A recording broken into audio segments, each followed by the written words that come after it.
Bill O'Reilly is now threatening callers to his radio show, at least one of whom mentioned my name. Our third story in the countdown. Oh, here we go. First, it was the warnings to NBC Chairman Robert Wright, then the phone calls to NBC President Jeff Zucker, then the petition to get me fired and Phil Donahue brought back, then the erroneous ratings information he gave out. Even in that context, though, this is pretty special. Ted Baxter telling uncooperative listeners that he'll turn their phone numbers over to Fox Security and that Fox Security will in turn contact the local authorities. Bill thinks he has his own police. A caller got through to O'Reilly's radio show yesterday. He insists he used no foul language, that all he did was mention my name, compliment my show, and ask, "Why are you always smearing him, Bill?" And the host, using the dump button all talk radio shows have and the 7-second delay, cut him off. We're not certain what actually got on the air, but this was what was posted on O'Reilly's website as the air check for that part of the show. Orlando, Florida. Mike, go. Hey, Bill, I appreciate you taking my call. Sure. I like to listen to you during the day. I think Keith Olbermann's show. Yep. There you go. Mike is, he's a gone guy. You know, we have your phone numbers, by the way.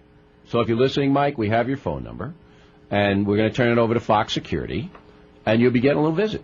Maybe Mike is from the mothership. No, maybe Mike's going to get in big trouble, because we're not going to play around. When you call us, ladies and gentlemen, just so you know, we do have your phone number. And if you say anything untoward, obscene, or anything like that, Fox Security then will contact your local authorities, and you will be held accountable. Fair? That's fair. So just all you guys who do this kind of a thing, you know, I know some shock jocks, whatever, you will be held accountable. Believe it. We'll be right back. Fox Security. Hannity and Combs come to your house with billy clubs. Now, there is a serious part to this. What do you mean we have your phone numbers? What do you mean you'll be getting a little visit? It's a radio show. Even if a caller swears, it's a radio show. Radio show over here, trip to Gitmo over there. Several of the callers now claim they have been contacted by someone identifying himself as the director of Fox News Security. We'll get to the legalities in a moment with a former prosecutor. First, there's this giddying aspect of seeing the host's trolley coming completely off the tracks merely when my name gets mentioned. This is how bad it is. Go to the O'Reilly website now, and the call from Mike in Orlando has been expurgated, erased from the website. We'll be right back. You're in the No Spin Zone with Bill O'Reilly.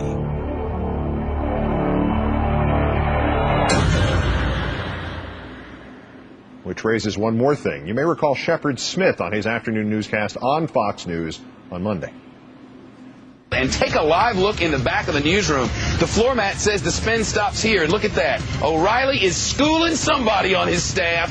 Turn it over to Mockett, his longtime assistant. And now he's asking the cameraman, "You're not putting me on television, are you?" There is Hank. No, O'Reilly's angry. Where's Olbermann? Let's just throw something at Olbermann, Bill. See you in a minute. We love you, Bill. Thank God for you. She likes you, too. I wonder if Bill got Shepard Smith's phone number and turned it over to Fox Security.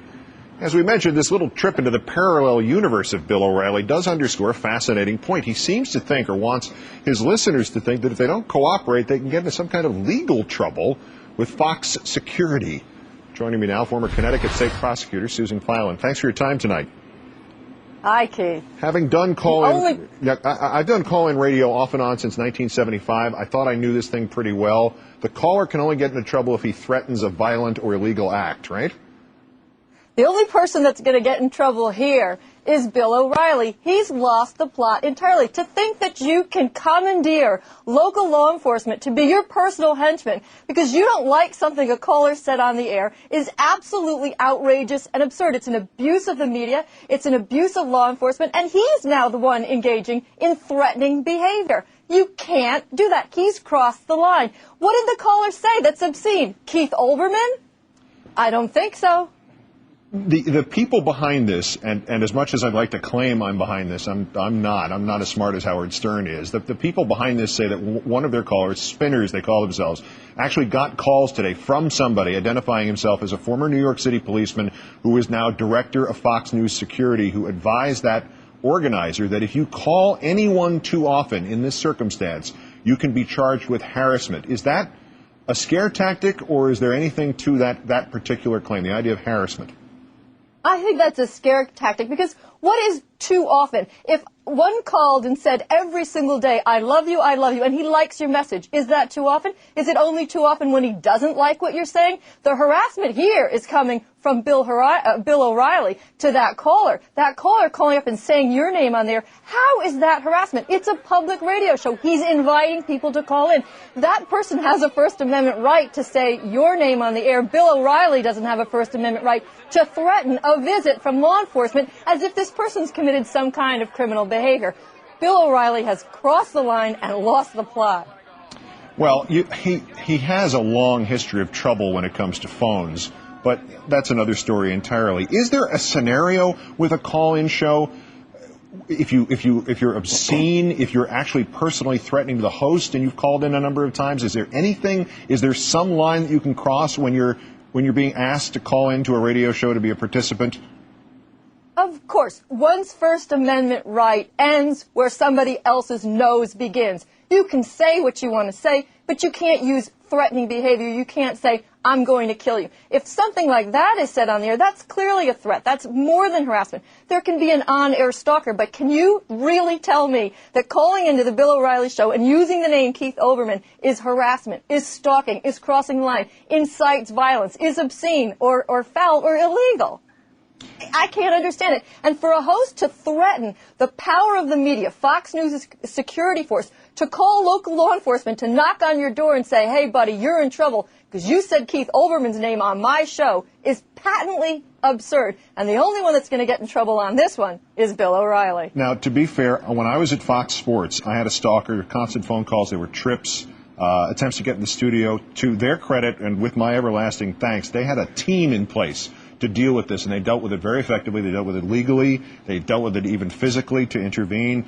They get a lot of training because Rupert Murdoch owns them, and he gets like a death threat a day. So that's one thing where aggressive attitudes towards potential stalkers or people who are genuine threats is applicable. But now let's flip this thing on its head here. You mentioned Bill O'Reilly threatening a caller on the air, or this director of Fox News security phoning a caller at home or at work and saying, you know, you'll be getting a little visit. Is there seriously a potential legal risk here? I mean, could Bill O'Reilly, could Fox News be charged with harassment of some sort? Well, I think that this has to be investigated. I think if Bill O'Reilly, in fact, made that threat on the air and, in fact, followed it up with someone from Fox Security and, in fact, local law enforcement was called, I think that has to be investigated because that is an abuse of Bill O'Reilly's power, and it's an attempt, literally, to commandeer local law enforcement to be his personal henchman so that he can be the censor, the arbiter of what's allowed to be said on his show. How can it be illegal? How can it be a crime to say Keith Olbermann on the Bill O'Reilly show? Well, you'd have to know him. Former Connecticut State Prosecutor Susan Filan, great thanks. It's a pleasure. One last thing. We all know Mr. O'Reilly cannot stop himself from responding. Fail in this business for 25 uninterrupted years, then have a success, and you do wind up a mixture of paranoia and a Napoleonic complex. So I'm going to save him the trouble. I'm going to respond for him. Bill O'Reilly answering this story. The abuse of the airwaves is a critical problem with which the First Amendment... MSNBC's ratings are a disaster. Nobody pays attention to them. I do. I watch. Addicted. Unable to change the channel. But they're a disaster. So don't pay attention to MSNBC. Nobody watch MSNBC. Nobody is watching MSNBC. If you watch, we have your phone number, by the way. I'll turn it over to Fox Security. I told you I'd shoot, but you didn't believe me. Why didn't you believe me? Okay, and just so we get this ratings thing cleared up, if you want to know what this is really all about, on the air, Billy called this the key demos, and Fox's owners call it the money demo. Here are the official ratings, adults 25 to 54 for Wednesday night of this week at 8 p.m. Eastern. O'Reilly, 309,000. This program, 231,000. Nancy Grace Knows What You Did Last Summer, 131,000. Paula Zahn, now 81,000. Our audience was 75% of Ted Baxter's. It ain't perfect. Then again, he's been on for nearly 10 years, and we're still a month away from our 3rd anniversary.